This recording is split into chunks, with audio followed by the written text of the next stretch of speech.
Berarti kita dan Barisan Nasional ada sama banyak. Maka patut ke kita nak kata PAS ni sebuah parti yang tak kuat? Sampai nak merayu, bergabung, merayu untuk bersama-sama di pilihan raya? Bukan sebab kita tak kuat, tuan-tuan sekalian. Tetapi sebab kita melihat kepentingan berlakunya penyatuan umat.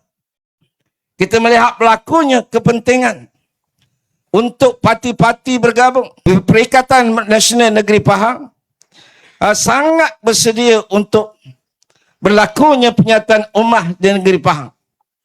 Tuan-tuan semua setuju? Setuju ke tak setuju? Kena setuju, tuan-tuan sekalian. Si ada yang paling sikit kita kalah. Tuan-tuan sekalian. Namun begitu paling sikit kita kalah. Bukanlah kita datang kerana kita nak rampas kursi.